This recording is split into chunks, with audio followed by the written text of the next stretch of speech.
Are we waiting for anyone else? I think that's just a start. Alright, sweet. Okay, so I'm Mel, so I'm one of the anaesthetic fellows, and Matt is from cardiology, and we're going to be running off our session here on ECG interpretation. Alright, so this is really very much about like learning a few simple steps together, and actually the principles from this 6-step technique is actually the course of the Australian Business Council. Medical officers and nurses. It's a really, really easy to use approach and something very applicable across all disciplines. Okay. We want you guys to ask questions. This is the time to ask questions. There is no silly questions. It's all about just getting the information out and then using the skills from today and using it ongoing in your practice as a clinician. Okay. So don't be scared. It's all about just growing together. Okay. And I noticed that you guys are looking after cardiac patients as well these days, so it'd be good to know what's going on, especially when you're looking at that green lines on your monitors. You want to know exactly like, do I need to call someone or not? And that's what we're about, making sure that you feel comfortable in calling for help. We're not asking you to be an expert, but we're asking you just to make sure you identify it and then notify someone of that change. Yeah. Keep it simple. I think that's what we're here about. Because sometimes it doesn't look normal, and I know you probably all know what normal sinus rhythm is, right? But it's the not normal sinus rhythm, and sometimes picking that's really important. And sometimes, especially when the anaesthetist is in the room just stuck, and you're like, ECG looks really weird. It's changed. There's something really strange going on here. What am I going to do to assess what's happening here, and then what information can I give over the phone to the anaesthetist so they can make decisions and I can help the patient as well? Because if they can't come out and it's afterwards, like, you know, the information you're getting and giving is really useful. Okay, so this is how we like to get that skill set up. So we'll probably go through a couple of things. We'll just make sure you have a systematic approach, and I think that's really important that you have that. And we'll talk about some causes of arrhythmias. I'll keep it simple. I've got a really cool acronym that we use. And what types of treatments might you have ready in the back of your pocket? So I think when someone goes into a funny fast rhythm, the most common treatment that you've probably been giving is magnesium, right, or potassium replacement. So you should always have a spare set of those things in your pocket. Ready to go, because that's the first thing that the doctor will order. And atropine for the slow rhythm. So, you know, if you keep 3 things in your pocket today, they're the 3 things that we probably mostly, besides pain relief and nausea and vomiting, am I right? But for arrhythmias, there are 3 things that I like to keep in my pocket as Do you literally keep it in your pocket? Yeah, you always ask for 10 millimoles of potassium, I do. 10 millimoles of magnesium, since the patient goes into rapid AF. Okay. So, it's important to think about. I mean, if I tell you the acronym of the causes, then you'll go, oh yeah, I need to get this. And we'll just go through playing a game. We're going to play a game today. So I don't know, have you played Celebrity Head before? Yeah. You know, it's an old where you guess the person without knowing, seeing. Yeah, some of you might have, some of you might not have. Anyway, we're going to play Celebrity Head, and that'll just go through keeping you in track with the steps, okay? And then I'll show you, actually rhythms is really easy. If you picture where the rhythm is coming from within the heart, you go, oh, that makes sense, and that's why, okay? So that's what's really important. Just keep it simple. We'll give you some steps, but think about where is it coming from within the heart. And if you can remember that, rhythms is easy. And we teach our new grads and we say, rhythms is really easy. All you got to do is remember these steps, like when you assess a patient, you assess A to G, you're just assessing a rhythm strip, and then figure out where it's coming from. And it sort of makes life a lot easier when you understand that process. That's why we play Celebrity Head. So you don't get to look at the rhythm, but you will find out what it is. And it's another way of actually, like Mel's brought up, talking to the anaesthetist over the phone. You can just give them the 6 steps information, and they'll get it when they're over the phone. Because they go, oh yeah, okay, I'm coming now, versus, oh, I'll come in 5 minutes. So you can see the difference because they'll understand the urgency of your call. Because you're giving them more information, aren't you? If I called Mel and said, "Oh Mel, I'm going to sell you a car. It's blue," do you think she's going to buy it? Probably not, right? But if I told her, "Hey Mel, I really want you to buy this car. It's blue. It's got air conditioning, 4 wheels." And I give her a whole list of things. She goes, "Oh yeah, I'm interested. I might come and see the paper." Four wheels. Yeah. But do you know what I mean? So important to give information, and the more information you give, the more ways people then can come to their decision of how to respond. So keep that in mind. So this is actually the 6 steps. So I might hand them out. I'll go up here and up there. Just everyone get one. And they're the 6 steps of rhythm analysis.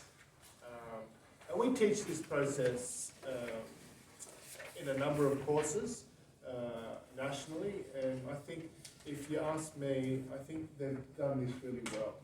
The first, the obvious thing is make sure they're not dead, okay? And we do that by confirming they're not, because we have patients on the monitor that are dead, right? It's called a PEA. So they could be bleeding out from their surgical drains or inside. So confirm normal breathing and pulse is present. And then really the first question you want to ask is there any electrical activity? And obviously if there's a straight line, 2 things, either the ECGs come off or the patient is in cardiac arrest. So you need to make sure you check to see that there's a pulse present with that electrical activity. If there's no pulse but you can see a very slow rhythm, what you do? No pulse, no breathing. Yeah. That's right. Right, so no pulse, no breathing, just you can sit down. Okay. That's all right. No pulse, I'm used to standing up. No pulse, no breathing, then you're going to start CPR. Okay. Now we've graded the next 5 questions in order of importance. Okay, and that's probably what's really important. The 5 questions there, really, the first thing I really want to know is it fast or slow? Okay? If it's fast, I'll come. If it's slow, I'll come. But if it's between 60 and 100, I'm going to think about it. I'm going to have my coffee first, and then come and see you. All right? So that's what you want to know. Is it over 100? Or is it below 60? Is it fast or slow? And that's what we will then think about me coming a lot. If it's 180, I'm coming, aren't I? I'll come a bit quicker. But if it's 100 or 99, I'll be like, okay, yeah, I'll be there in a minute. Do you know what I mean? So knowing if it's fast or slow is really important. That's the first question you want to ask yourself. Okay. The next question is the QRS regular or irregular? And that's important to us too, because that can help us distinguish whether the rhythm is coming from the top and from the bottom sometimes when the rhythm is really fast. So if the rhythm was 140, a rate of 140 in irregular, you just worked out that it was irregular by looking at the QRSs and knowing that there's no regularity about it, then I'd be like, oh, okay, I'll be there in 5 minutes, because it's probably AF, atrial fibrillation, which is not life-threatening at this point in time, but I know I've got a bit of time. Versus if it was 140 in regular, I might be thinking this could be VT or SVT. So then I might come a bit quicker. Do you know what I mean? So that's the reason why we ask that question of what's next. Is it fast or slow, and then is it regular or irregular? So to work it out, you just got to remember, some people might use, I'm still very old school, I would just grab a piece of paper and look like that when I printed it out on the strip.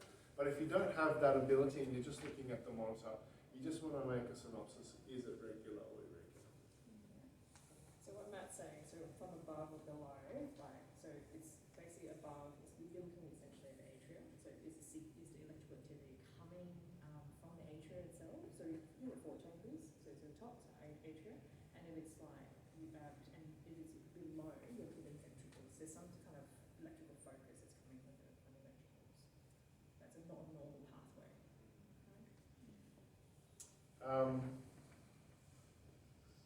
Then I want to know if it's wide or narrow. And that sort of, if it's wide, I will come a bit quicker than it being narrow. Narrow would tell me that the rhythm is still coming from the top somewhere, because it's going down the normal pathways of the ventricles, isn't it? So if the QRS is narrow, then I'm happy with that. It's still within the normal pathway of the heart. Versus if it was wide, it could be coming from the ventricles. That's what we worry about when we want to know, is the QRS wide or narrow? And what's a normal QRS? Does anyone know the width of the QRS? Less than 0.2. Yeah, we've put it on there for you. So 3 small squares or less is normal. Okay. If you ship it around. But you might not be able to. You might not be able to. No, it's on. Oh, It's on. sorry. Yeah, it might not be visual on your on your screen, so you do have to technically to print it out. You would have to see how many squares it is, but you eventually will know when you look at a screen. Go, yeah, that looks white. You don't need to map it out. It'll come second nature because you're staring at the green lines all day, so you'll know what's white and what's narrow. Yeah, absolutely. The next 2 questions are important to help us with the identification of rhythms, but really, if I was to come and see a patient, I really want to know these 3 questions of first, because it helps me understand a little bit more about where the rhythm is coming from and what I might need to be doing. So really, like I said, rhythm interpretation is really easy. It's only these 5 questions, but 3 of them really give me an idea of what's going on anyway. Is it coming from the ventricles or is it coming from the top? If it's coming from the top, I've got time, because generally people can not have function of the top parts of the chambers, the atrium. If they're not contracting, it's not a bad thing. They can still live. So we have people on atrial fibrillation that are in the community living, right? The atrium's not contracting. They're in atrial fibrillation, it's just fibrillating. But they lose that 30% of volume that adds towards the total cardiac output. So that's why you look after patients, they're all in AF, aren't they? Atrial fibrillation, you see, oh yeah, they're in AF. They're still alive. It's really bad if they're in VF, okay? Ventricular fibrillation. That's when the ventricles are fibrillating, because if the ventricles don't push blood out, they're dead. So can you see the difference between the top chambers and the bottom chambers? And that's the reason why we really want to know exactly these 3 questions first. The next 2 is there any atrial activity? So what you're looking for, is there a P wave? All right. What does a P wave represent? It does, and it represents the depolarization of the atria. So the rhythm coming from the SA node and then depolarizing the atria. It's a very small little hump, it's nice and rounded, and it should precede each QRS. With that, we want to know, and sorry, with other atrial activity, if you don't see a nice P wave before each QRS, then it's either fibrillation waves, flutter waves, or there's just straight isoelectric. There's no electrical activity from the top. All right, and I'll show you that in the next slide as well. The last question is, what is that atrial activity related to the QRS? Okay, so if you do see a P wave, what's the relationship between that QRS? So is it related to each QRS? There should be a P wave for each QRS, right? So is it related to each QRS? And if it's not related, then you just need to let someone know. It's also known, what I think of as calculating what we call the PR interval. Okay? So the time it takes to measure from the beginning of atrial depolarization to the beginning of ventricular depolarization. So we measure that time, the PR interval. Does anyone know what a normal PR interval might be?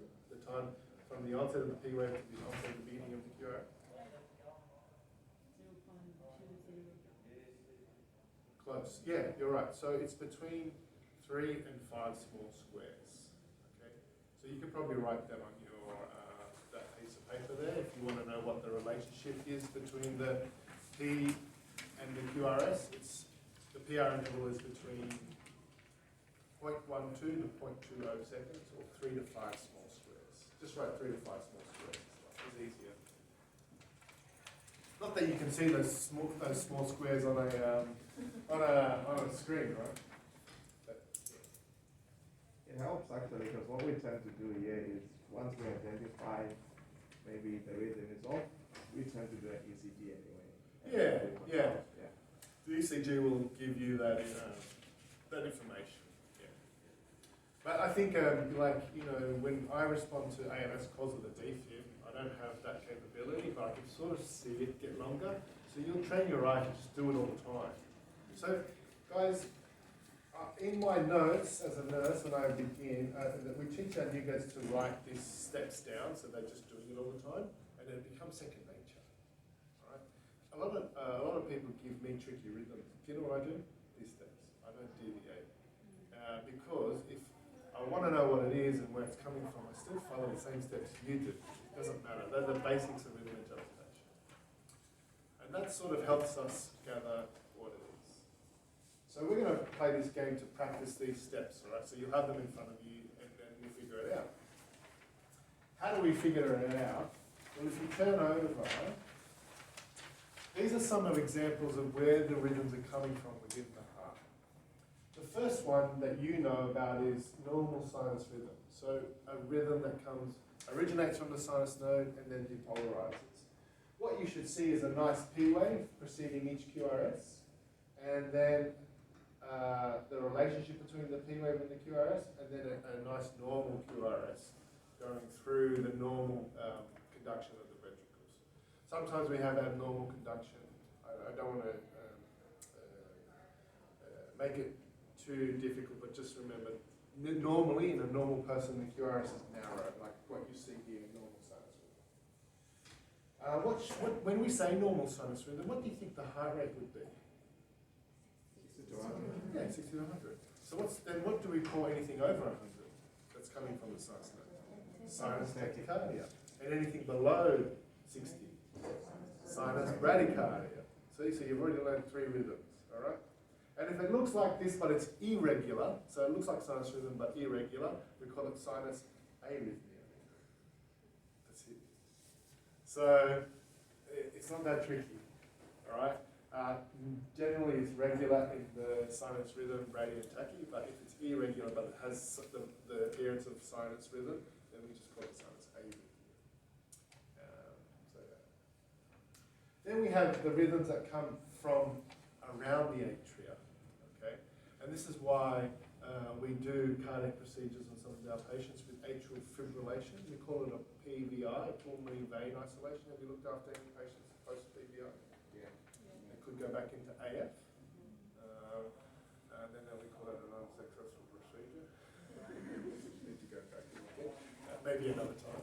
But atrial fibrillation, one of the most common arrhythmias that we see in our population these days, especially in the geriatric population.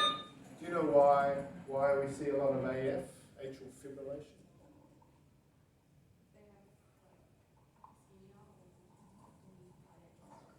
Yeah, so people with a lot of cardiac history and age end up having big hearts, okay?